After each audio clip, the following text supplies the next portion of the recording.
Baik, bismillahirrahmanirrahim. Sahabat-sahabat, mari kita mulai membuka kajian dan majelis ilmu ini dengan memohon pertolongan pada Allah Ta'ala, agar Allah yang maha ilmu, yang maha kasih, yang membasuh hati kita, yang senantiasa memperkenalkan dirinya, dan kita dipanggil untuk mengenalnya gitu, karena hanya dengan mengenalnya hati menjadi tenang. Illa bizikrillah tatmainul qulub. Zikir itu dalam surat Al-Baqarah dikatakan tidak ada yang berzikir kecuali ulil albab, sahabat-sahabat. Jadi zikir yang sebenarnya itu baru tercapai kalau akal hati kita sudah tumbuh. Dalam arti kita tidak hanya menyebut nama Allah, asmanya secara lisan, tapi kemudian kita menjadi ada ma'rifatullah, karena itu yang dikejar oleh hati. Fungsi hati adalah dia kemana-mana berbalik ke atas ke bawah, itu ya, muqallib, karena ingin mengenal dia. Jadi apapun kondisi bumi kita, mau sedang lapang, lagi sempit, lagi bahagia, lagi sedih, gitu ya, di tengah keramaian, di tengah kesepian, gitu, itu mestinya mendapatkan hikmah kalau qalbnya hidup. Jadi tidak ada satupun penggal dalam kehidupan kita yang kosong dari hikmah, nggak mungkin. Karena kalau dia biiznillah, sudah dengan izinnya hal itu tercipta, mesti ada landasan ilmu dan ada haknya di situ. Dengan demikian kita bisa paham tidak ada takdir yang sia-sia sebenarnya. Adalah akal kita yang dangkal yang belum bisa menangkap apa hikmah di balik itu. Karena yang orang lihat hanya berupa kehilangan, ya kan? Kegagalan, ketertundaan, gitu kan? Kurang gitu. Itu kan parameter-parameter hawa nafsu dunia. Sedangkan apa yang ada di balik itu sungguh luar biasa. Nah, suluk adalah perjalanan untuk menangkap hal-hal yang lebih fundamental, yang lebih dalam, makanya harus mengasah aspek rasa.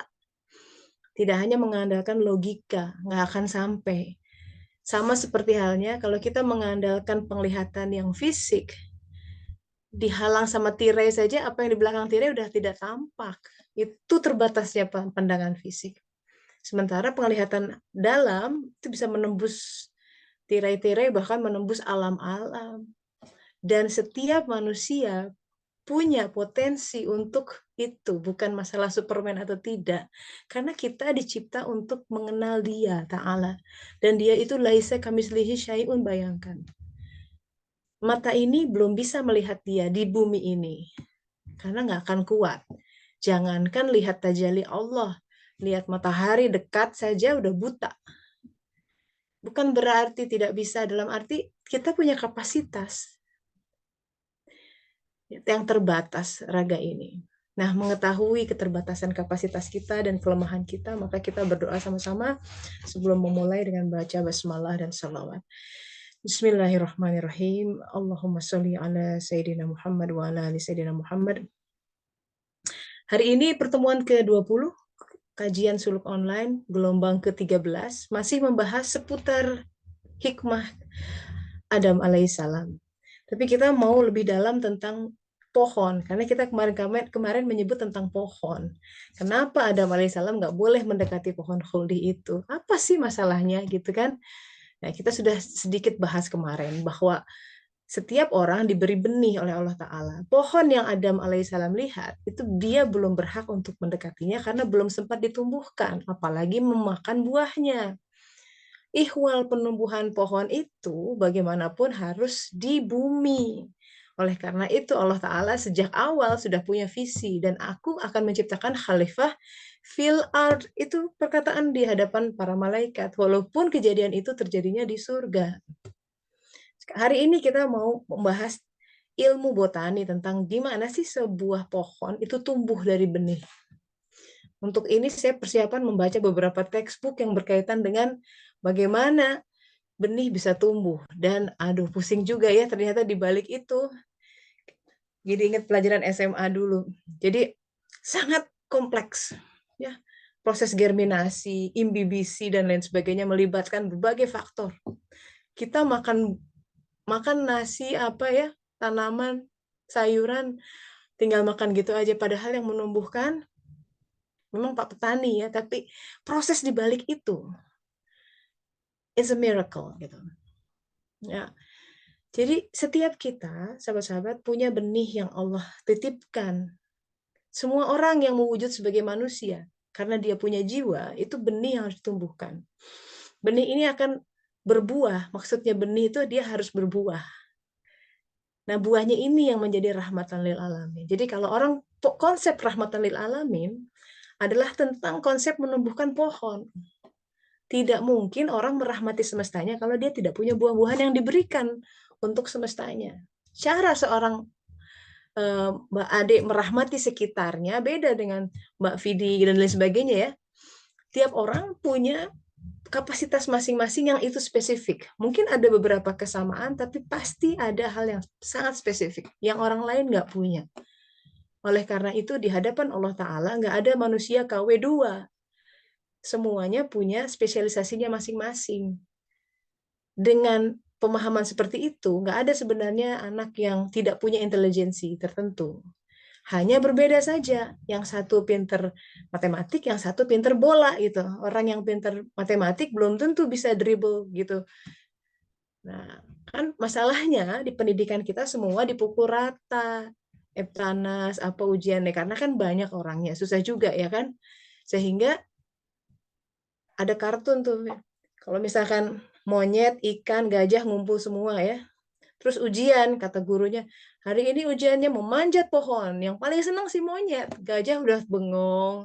Ikan apalagi, gimana aku keluar dari burung, ya paling bisa terbang gitu. Nah, jadi ujian-ujian tertentu, desain kurikulumnya kan berbeda tiap anak itu. Tapi semua dipukul rata. Harus belajar matematik, fisik, dan lain semua. Ya. Padahal yang satu anaknya bilang, aku cuma mau main bola. Terus karena pelajaran yang lain merah dianggap bodoh gitu. Nah, itu fallacy gitu, ada sebuah kesalahpahaman terlalu mengeneralisir manusia, jadi akhirnya susah gitu. But we do our best gitu kan. Sebagaimanapun juga kita berusaha dengan apa-apa yang Allah hadirkan saat ini gitu. Disyukuri. Nah, jadi sahabat-sahabat, kalau saya baca-baca ya, ihwal benih ini, si benih itu pertama harus dimasukkan ke dalam tanah memang. In order for it to grow. Kalau dia tumbuh, dia harus melalui fase pembenaman ke dalam tanah. Dan itu kita banget. Jiwa dikasih benih. Kapan? Alastu birobbikum. Surat 7, ya, Al-A'raf 172. Itu semua dikasih benih. Ketika bersaksi, alastu birobbikum. Qala bala syahidna. Udah dikasih. Ada persaksian apa di situ? Nah, itu yang membuat orang bisa bersaksi. Karena diberi benih. Sebuah perjanjian purba, perjanjian awal bahwa kita akan melakukan satu hal, and one thing only, itu misi hidup kita masing-masing. Yang misi hidup itu hanya bisa dikenali kalau kita mengenali jiwa kita. Jadi pengetahuan tentang apa itu jiwa itu penting sekali. Karena man arofa nafsahu faqad arofa rabbahu. Siapa yang mengenal jiwanya, nafsnya akan mengenal Robnya. Sementara proses pengenalan Rob itu adalah tema dasar kehidupan kita di dunia ini. Taunya bagaimana? Pertanyaan pertama nanti di alam barzakh, para malaikat itu akan bertanya, man robbuka? Udah belajar belum di dunia? Siapa Robmu? Dan itu tidak sesimpel kita bisa jawab Allah gitu. Yang jawab siapa? Orang raganya sudah dikubur di tanah. Kalau udah di alam barzakh, siapa yang melakukan dialog dengan para malaikat? Lawang otaknya sudah brain dead, ya kan? Sudah dikafani. Nah, agama memberikan informasi tentang alam barzakh. Ini saya lagi ngajarin si Ashley Serambi Suluk ya kan. Dia bilang, karena dia latar belakangnya Nasrani, dia bilang, ini di agama saya nggak ada nih konsep tentang barzakh. Di agama dia tuh adanya surga neraka, udah orang mati masuk ke surga, atau neraka. Barzah, kata dia ya. Tapi ini penting gitu untuk melihat, iya ada alam barzah, alam perantara, menunggu kiamat besar. Nah ini kan informasi ini dalam agama. Ibnu Arabi mengatakan tentang 7 mawatin yang akan ditempuh oleh setiap manusia. Mautin awal, alastu birabbikum, itu mautin alastu. Mautin rahim, itu mautin kedua. Etape kita sedang ada di etape ketiga. Mautin dunia, yang paling singkat. Ya, kedua lebih singkat dibanding rahim. Tapi ini yang paling menentukan. Nasib kita di alam-alam lain setelah ini ditentukan oleh bagaimana kita menyikapi kehidupan kita saat ini. Jadi ini masalah penyikapan kita, sahabat-sahabat. Ya. Bahagia apa tidak itu ditentukan oleh penyikapan kita. Karena semua itu 120 hari sudah ditentukan. Hadisnya ada panjang. 4 hal. Usianya, ya, tentang rezekinya, kebahagiaan, kesengsaraan, itu adalah hal-hal yang berkaitan dengan bagaimana Allah akan menumbuhkan benih. Pertama, benih yang pas itu harus ditanam di tanah yang cocok.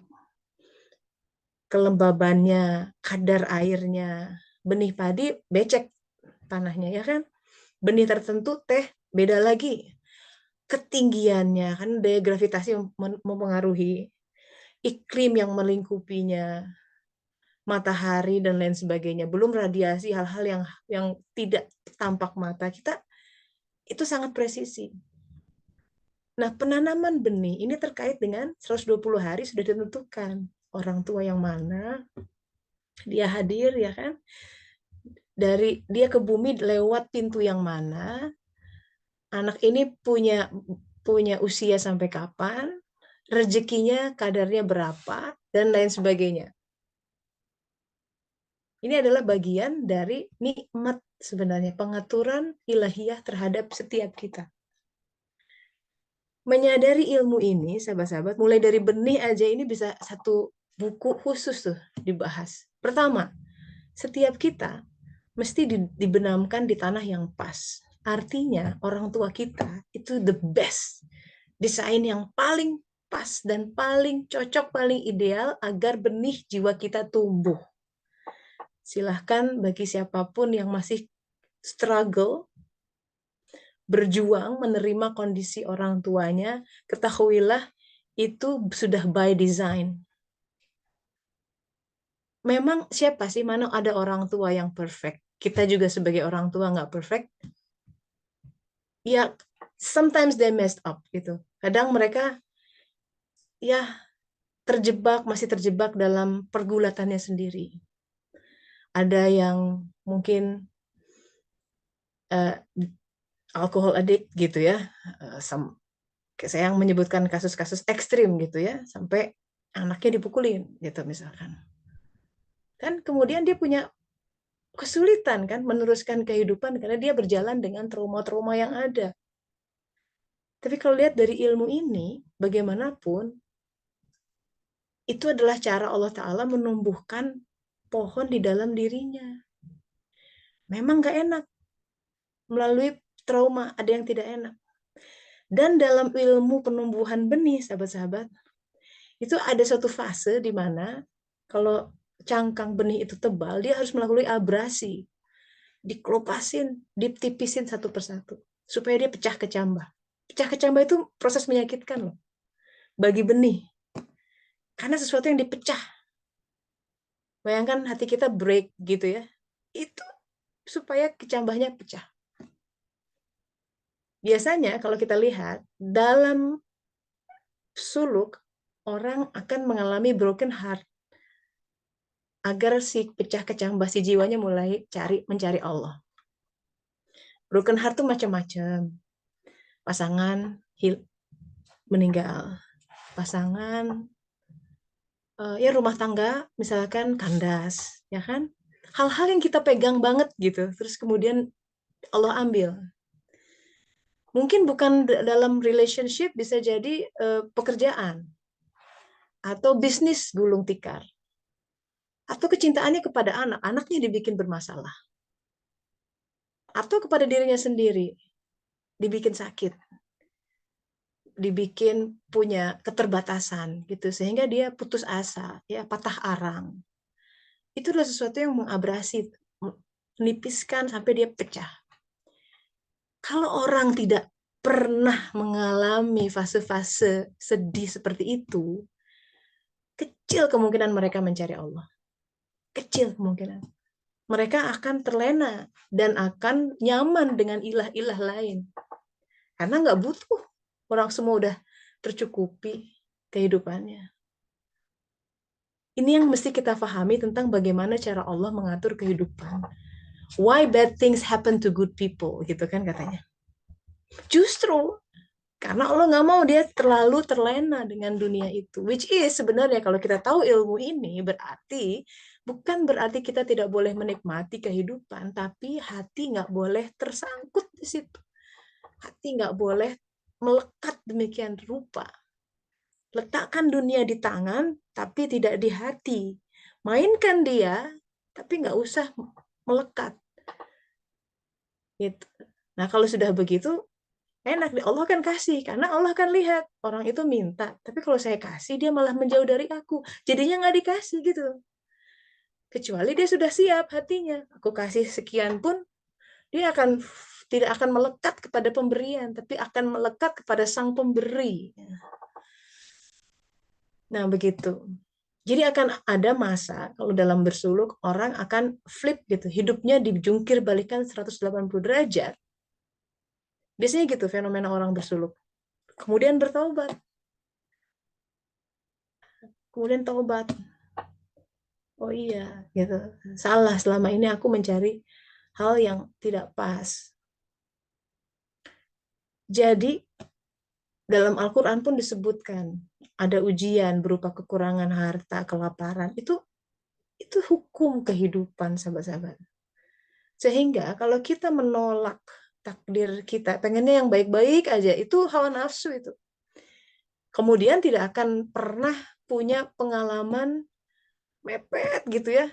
Dunia nggak ada yang bisa diandalkan, kemudian Allah hadir. Nah, itu sebenarnya proses diantara mengenal Rob. Ketika dia tahu dunia udah mengecewakan, dia kembali pada Robnya. Ketika dia tahu dia coba kiri, kanan, depan, belakang, nggak ada yang memuaskan. Akhirnya dia lihat ke atas, ya Allah gitu. Di situ orang mulai taubat. Ketika orang sudah mulai mencari Allah, sudah mulai penat menghadapi kehidupannya, sudah mulai merasa, ya Allah aku capek, tolong aturkan hidupku. Nah, di situ saat dia hadir, cahayanya menyeruak di dalam kolb, si kolb mulai berdenyut, mulai hidup tuh. Itu adalah momen ketika pecah kecambah, jiwa mulai bangkit. Kebangkitan jiwa ditandai dengan kebangkitan kolb, karena kolb itu adanya di dalam jiwa. Nah, kolb yang hidup, kemudian dia menjadi punya merasa ya, dia punya indera lain. Makanya kata Rasulullah, hati-hati ya dengan firasat seorang mukmin. Mukmin tuh orang yang kolbnya sudah bercahaya. Cahaya tuh dalam mau setitik, mau 2 titik, pokoknya ada cahaya. Itu membuat kolb hidup. Dia akan melihat sesuatu dengan firasat itu. Sesuatu yang orang pandang baik gitu ya, atau flawless gitu. Tapi hati nuraninya bilang, kayaknya ada sesuatu. Nah itu hati-hati dengan firasat seorang mukmin katanya. Nah, dia bisa melihat beyond, di balik tirai-tirai, di balik make up yang ada. Nah gitu. Jadi dalam suluk mesti ada proses pecah kecambah dan itu menyakitkan. Tapi kalau enggak begitu, nggak ada episode kelahiran. Semua yang namanya melahirkan, ibu-ibu kan tahu ya, mesti mendera sakitnya. Mau itu dibius juga tetap aja bangun tetap sakit.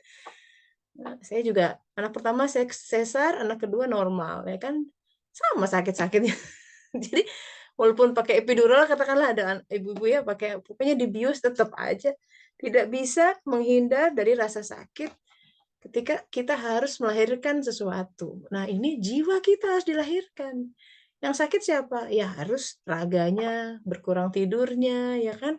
Mesti sabar, dan lain sebagainya. Nah, begitu. Jadi hal yang menarik adalah jadi ketika pohon itu ingin bertumbuh, fasenya panjang dari mulai pecah kecambah, ya. Dan yang menarik sahabat-sahabat, ilmu tentang benih ini, ya, dia butuh elemen utama diantaranya air. Jadi ketika benih itu siap untuk pecah kecambah, dia mulai menyerap air. Air itu adanya di tanah, dan itu lambang ilmu. Jadi biasanya didahului dengan mulai ikut pengajian, mulai merenung-renung. Kehidupannya pun dikerucutkan oleh Allah Ta'ala.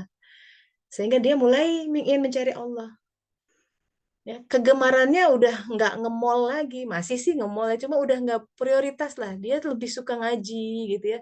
Ngumpulnya juga dengan orang-orang yang bukan gosip-gosip lagi gitu. Hatinya udah mulai berubah tuh.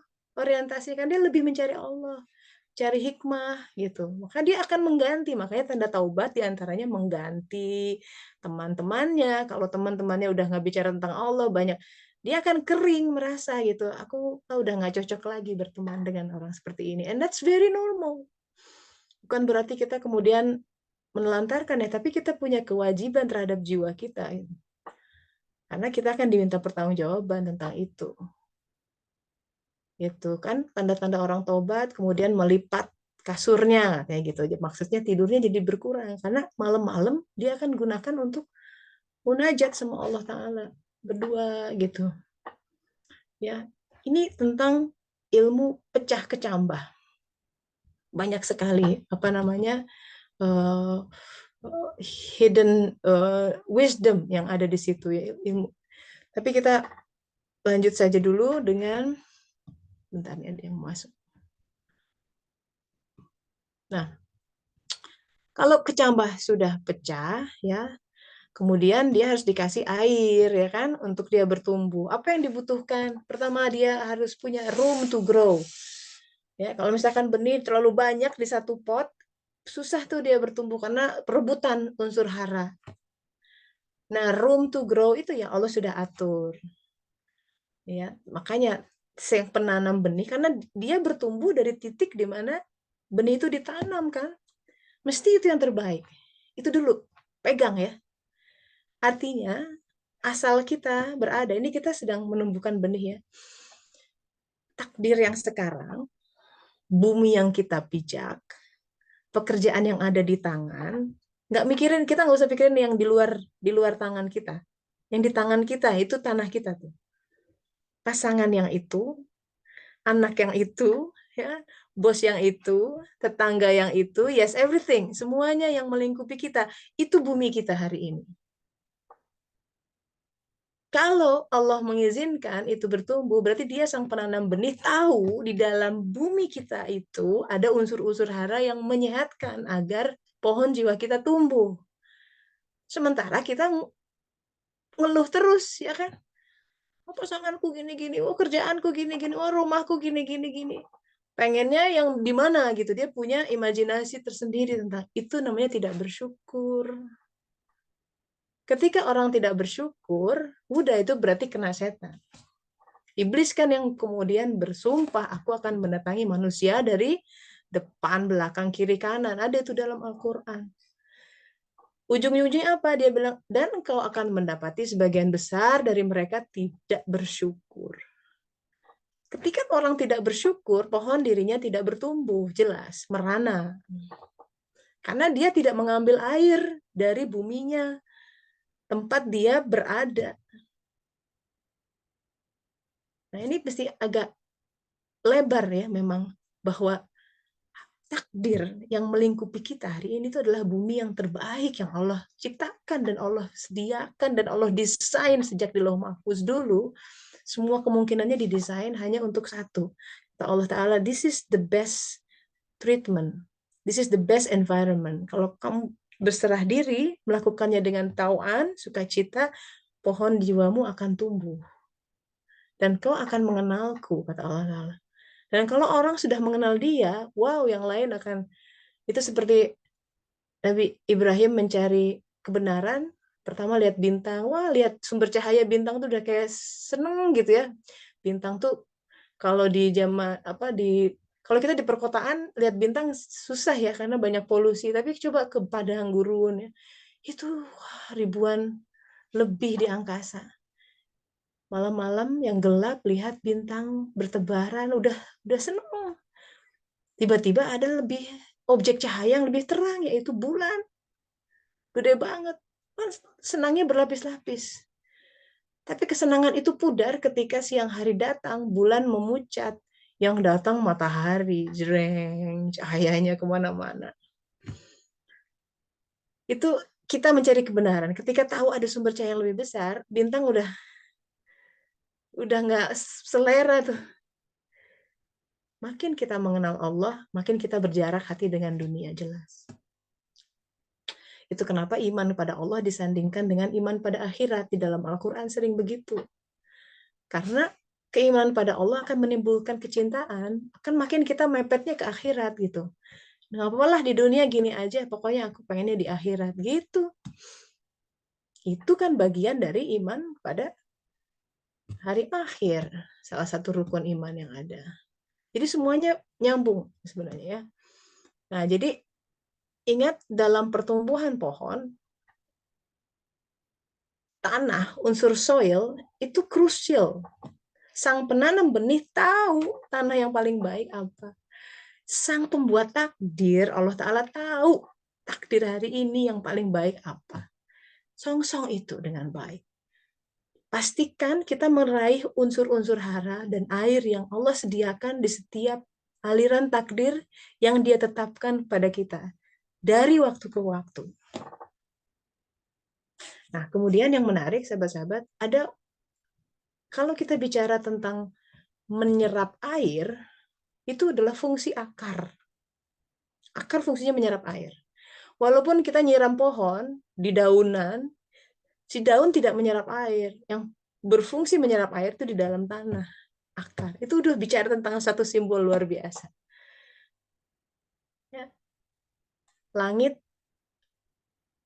simbol dari jiwa kita, bumi simbol dari raga kita. Bagaimanapun kehidupan yang melingkupi raga kita, di situ tersimpan air-air hikmah. Yang menyerap siapa? Akar. Nah, bicara tentang akar, ada sebuah eksperimen yang menarik, namanya biodome eksperimen. Jadi di Amerika, di gurun itu, para saintis membangun sebuah dome besar. Ini kayak begini. Ya. Mereka ingin membuat simulasi gimana caranya kita menumbuhkan pepohonan dari gurun yang tandus. Jadi kalau ini berhasil, kita bisa mengubah padang Sahara menjadi ya punya hutan Amazon di dalamnya gitu ya, atau koloni di Mars bisa terjadi dan lain sebagainya. Jadi mereka membuat ini. Mereka buat dome yang besar supaya di situ suhu, air semuanya diatur dan pohon-pohon tumbuh dan memang tumbuh. Hebat tuh. Jadi dari gurun diolah tanahnya sedemikian rupa menumbuhkan pepohonan. Tapi ada hal yang menarik. Setelah sekian lama, para ilmuwan menyaksikan pohon yang tumbuh besar itu bertumbangan satu-satu. Krek, rapuh gitu. Ada apa nih? Apa kena hama dan lain sebagainya. Akhirnya mereka menemukan sebuah kesimpulan bahwa yang kurang dalam treatment mereka di dalam dome, karena dalam dome itu nyaman ya, semua diatur udaranya, walaupun di luar panas, di dalam kan pakai AC dan lain sebagainya lah. Ada regulasi udara, regulasi air dan lain sebagainya. Tapi satu hal yang mereka luput, kurang menyertakan sebuah faktor yang disebut dengan angin kencang. Ternyata angin kencang itu bisa memperkokoh akar. Itu yang kurang. Kalau Allah ngatur tuh udah jagoan ya di sana. Jadi pohon semakin dia ditiup angin, dia punya mekanisme untuk mempertahankan dirinya, akarnya makin merambat ke dalam tanah, makin mencengkram. Jadi ada pertumbuhan akar di situ. Sementara ketika pohon bertumbuh makin besar, kalau akarnya tidak bertambah, cengkramannya ya otomatis tumbang sendiri. Apa itu angin, sahabat-sahabat? Ujian kehidupan. Kalau orang ya hidupnya serba gampang ya, we try to protect our son. Itu kayak ceritanya Buddha itu, Siddhartha itu dilindungi tuh sama bapaknya. Nggak boleh keluar dari lingkungan istana ya, karena di luar istana itu ada kemiskinan, ada kematian. Pokoknya anaknya dilindungi, semua happy-happy ya nak ya, happy-happy ya. Aku ingin kamu senang terus in a bubble sampai suatu saat dia menemukan celah keluar dari kerajaan itu dan melihat ada fenomena kok ada orang tua yang lemah, apa ini kelemahan? Mau mikir, dia melihat ada orang meninggal, apa ini saya nggak pernah lihat kayak gini. Karena dalam dunia yang orang tuanya ciptakan, in dome gitu ya, semua adalah kehidupan adalah baik-baik aja. Nah, makanan ada terus, yang kau inginkan ada, setiap hari tertawa terus, itu ternyata tidak sehat. Anak harus belajar berduka. Anak harus belajar menelan kekalahan. Anak harus belajar nggak enaknya berbagi karena dia pengennya semua untuk dia gitu ya. Itu menumbuhkan dan memperkuat akar. Sementara kan kita orang tua pengennya protect the kids gitu ya. Tapi kadang-kadang kehidupan ya suka begitu. Gimana lagi misalkan ya rumah tangganya tidak bisa dipertahankan lagi. Kemudian kita sedemikian rupa merasa bersalah, aduh anakku begini-begini. Siapa tahu itu metode yang Allah siapkan buat si Ananda supaya akarnya bertumbuh. Toh kita sudah coba apapun gitu. Kadang kita suka membawa beban-beban yang terlalu berlebih sehingga membuat bahu kita patah gitu. Guilty feeling is very toxic. Kita punya perasaan apapun, tapi guilty feelings itu sangat mengoyak kita secara pribadi. Itu bikin orang bisa depresi, ya, bisa bunuh diri, bisa macam-macam. Sementara kalau kita paham tentang bagaimana cara Allah Ta'ala mengatur, tidak perlu sebenarnya terlalu membebankan itu pada diri kita sendiri. Lawang kita juga tidak berdaya, gitu. Tidak berdaya menghadapi takdir seperti itu. Itu pentingnya berserah diri. Itu pentingnya landasan agama. Itu pentingnya kita istighfar, ya. Tasbih. Kita nggak playing God, gitu. Dalam playing God itu tidak hanya sekedar aku ingin mengatur kehidupanku, tapi juga playing God dalam arti ini mestinya tanggung jawabku. Iya, betul, memang satu sisi, tapi nggak perlu berlebihan gitu. Ada hal-hal yang memang di luar kondisi, di luar kemampuan kita, dan we just have to accept, terima aja. Itu. Jadi ikhwal pertumbuhan akar ini penting, gitu, sesuatu yang dalam eksperimen ini para ilmuwan lupa gitu. Lalai untuk melihat, oh iya, jadi makin tumbuh pohon, akarnya harus makin membumi. Oleh karena itu Al-Quran udah bicara jauh-jauh hari tentang sajarah thayyibah. Ini perumpamaan orang mukmin. Diumpamakan seperti pohon yang baik, luar biasa. Pokoknya ilmu pohon ini penting banget lah kalau buat suluk. Ini bisa setahun penuh nih kita bicara tentang pohon, karena penting semua aspeknya. Apa itu air, apa itu unsur hara, apa itu karbon dioksida, gitu ya. Apa itu fotosintesis dan lain sebagainya.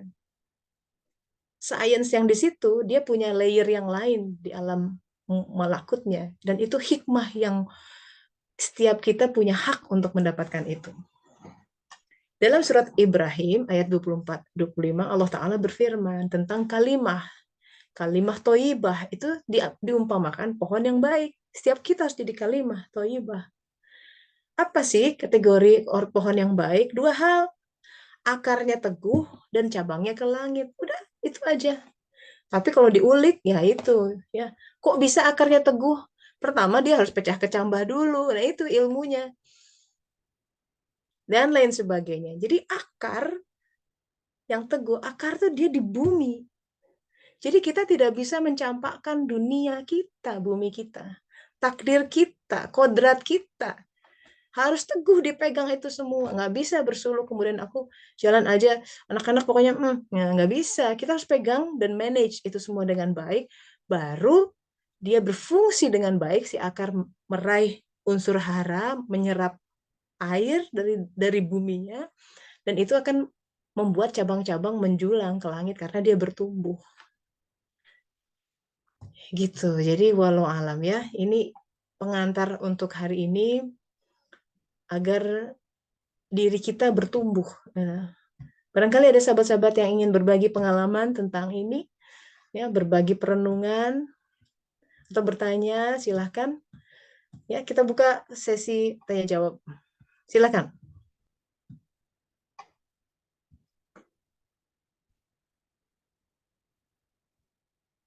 Ya, silence. Yes, boleh. Anything. Menarik ya, pertumbuhan pohon. Ini bicara tentang Adam. Bicara tentang pohon khuldi. Bahwa ada pohon yang harus tumbuh. Ya, belum boleh, Adam alaihissalam belum boleh mendekati pohon itu karena dia harus ditumbuhkan dulu di bumi. Gitu. Ya, ya tumbuhnya lewat perpisahan sama orang yang sangat dia cintai, ya, belahan jiwanya, dan pisahnya itu ribuan tahun gitu. Kita baru pisah setahun, 2 tahun, 3 tahun udah aduh gitu. Ini menderanya bayangkan. Ya, jadi itulah natur kehidupan di bumi ini supaya kita nggak nggak patah semangat gitu, nggak kecil berpengharapan. Jadi kita punya visibility tentang kita bisa memaknai apa makna kesempitan hidup, penderitaan dan ujian yang tengah dia hadirkan. Ya, dengan pemahaman ini kita paham, oh ini iya tentang penumbuhan pohon ini. Ini sesuatu yang adanya di alam lain masalahnya. Yang orang banyak nggak lihat, yang orang banyak lihat adalah kasihan ya dia bangkrut. Oh kasihan ya dulu kan dia begitu sekarang begini. Ya, oh kasihan ya itu kan dia dulu bos terus sekarang kerjanya kok begitu. Orang lihat cuman physical. Yang dia nggak lihat adalah pohon, kan pohon ini dalam jiwa, sahabat-sahabat. Orang nggak lihat. Hanya orang-orang tertentu yang bisa melihat, iya tapi kamu sudah berbeda, ada sesuatu yang berbeda. Mungkin orang-orang sahabat kita yang benar-benar sejati yang bisa melihat, memang sih kamu sekarang secara dunia dibandingkan dulu biasa-biasa, mungkin turun gitu ya. Tapi kamu punya jadi gini, jadi sabar. Nah itu orang bisa melihat, itu ada pohon yang tumbuh. Orang-orang tertentu bisa melihat itu. Dan kita mestinya bisa bersaksi tentang itu. Sehingga kita tidak meratapi ya takdir kehidupan. Gitu. Menarik sekali temanya. Alhamdulillah nih. Jadi ingat pernah lihat video bahwa cara tumbuh pohon kurma harus ditahan dulu sama batu. Oh iya, supaya akarnya kuat walaupun diterpa angin padang pasir. Jadi setiap benih itu punya sainsnya tersendiri lah. Ada yang benih sebelum ditanamkan harus dikeringkan di matahari. Jadi harus kering betul sampai supaya dia nanti tidak busuk gitu. Nah, itu ilmu-ilmu seperti itu kan berbeda-beda. Jadi kalau misalkan kita ya sebelum dilahirkan orang tuanya dikeringkan dulu tuh.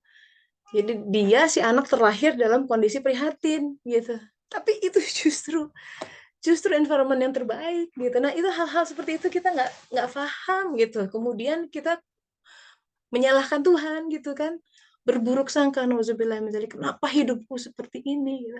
Kata Allah tuh, loh aku ini sedang menumbuhkan pohonmu ya gitu tuh kita nggak tahu. Makanya butuh makrifat tuh, butuh akal dalam. Akal dalam tuh nggak mungkin bisa tumbuh kecuali kolb kita hidup. Kolb tidak mungkin hidup kecuali kita taubat. Artinya taubat apa? Saya butuh Allah atur, itu udah taubat. Saya pokoknya mau berserah diri sama Allah. Ya Allah, aku serahkan hidupku, silahkan aturkan. Nah, itu taubat. Dia kembali. Taubat itu taubat kembali, mengembalikan hidup ini miliknya. Aku kembalikan ya Allah. Selama ini aku bermain-main sendiri, nyetir-nyetir sendiri, ternyata nabrak-nabrak dan tersesat. Aku sudah capek. Monggo, silahkan. Allah setirin aja. Tobat. Kalau orang sudah begitu, Allah akan tarik.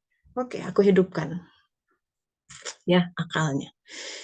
Saya kadang masih sering ngeluh teh, kenapa aku ditinggal mati sama Bapak? Kalau Bapak masih ada, pasti hidupku nggak sesusah, sesedih, dan sesakit ini. Kira-kira itu bagian dari mengeluh dan tidak percaya sama jalan Allah? Terus cara untuk meninggalkan pikiran cacat tersebut bagaimana? Ya, this must be hard. Bayangkan Rasulullah SAW ya, lahir tidak pernah lihat bapaknya, gitu. Sama sekali. Bertumbuh persusuan sama ibu yang lain, gitu, sama wanita lain, bukan ibunya sendiri loh. Itu manusia tertinggi yang Allah desain, itu kehidupannya tuh kayak begitu di awal. Secara dunia kita bilang it's not really a good start, bener nggak? It's not ideal, nggak ideal dalam pandangan orang banyak. Meninggal bapaknya, ibunya memberikan dia ke perempuan lain untuk dipersusui. Begitu balik ke ibunya, nggak lama kemudian meninggal ibunya. Hidup miskin, nggak ada yang mau ngurusin kecuali pamannya. Tak lama kemudian pamannya meninggal, and so on and so forth. Tapi lihat manusia yang paling mulia, Rasulullah SAW, hidupnya seperti itu. Nah, artinya kita mesti melihat, you have to see beyond that. Oke, Bapak meninggal. Memang sudah itu bagian dari yang sudah 120 hari ditentukan. Karena hebatnya Allah Ta'ala tuh ya, takdir kita pasti berkelindan dengan orang-orang sekitar kita. Artinya setiap pilihan akan mempengaruhi orang-orang sekitar kita. Dan itu pun sudah Allah atur. Dia maha tahu. Nah, bagaimana caranya untuk keluar seperti itu?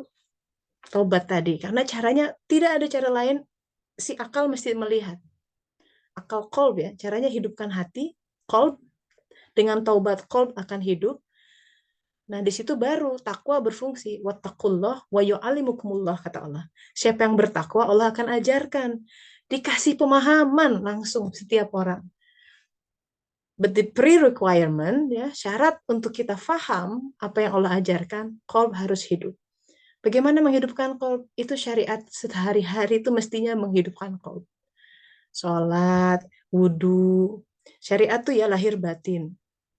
Sabar, tawakal. Kalau itu terus kita berjuang jadi orang yang baik, lama-lama qalb akan bercahaya. Cahaya itu yang kemudian menjadi pintu komunikasi sama Allah Ta'ala. Karena di surat At-Taghabun 64 ayat 11, caranya masuk petunjuk itu ke qalb. Gimana cara Allah membimbing, memberi informasi kalau qalbnya tidak hidup? So the key, hidupkan qalb. Nah, kemudian kita harus tahu ilmunya, apa saja hal-hal yang mematikan qalb. Kan dikatakan qalb itu kalau tidak menerima ilmu, nggak baca Quran, gitu kan? Quran sumber ilmu utama, tidak sekedar tilawah difahami. 3 hari saja tidak baca hikmah, tidak, itu qalb mati. Nah, hal-hal seperti itu, hikmah itu didapat dari perenungan. Makanya merenung sesaat lebih baik dibanding 100 rakaat, katanya gitu. Dan lain sebagainya. Jadi di balik itu banyak hal ilmu yang mesti kita raup gitu. Walau alam ya, semoga Allah Ta'ala membantu to ease your pain. Memang sakit sekali kehilangan ayah gitu ya. Berduka bisa berlama-lama, tapi gini ya, ketika kita menerima bukan berarti kita nggak berduka. Berduka itu bagian dari manusia. Rasulullah pun nangis ketika cucunya meninggal, meneteskan air mata.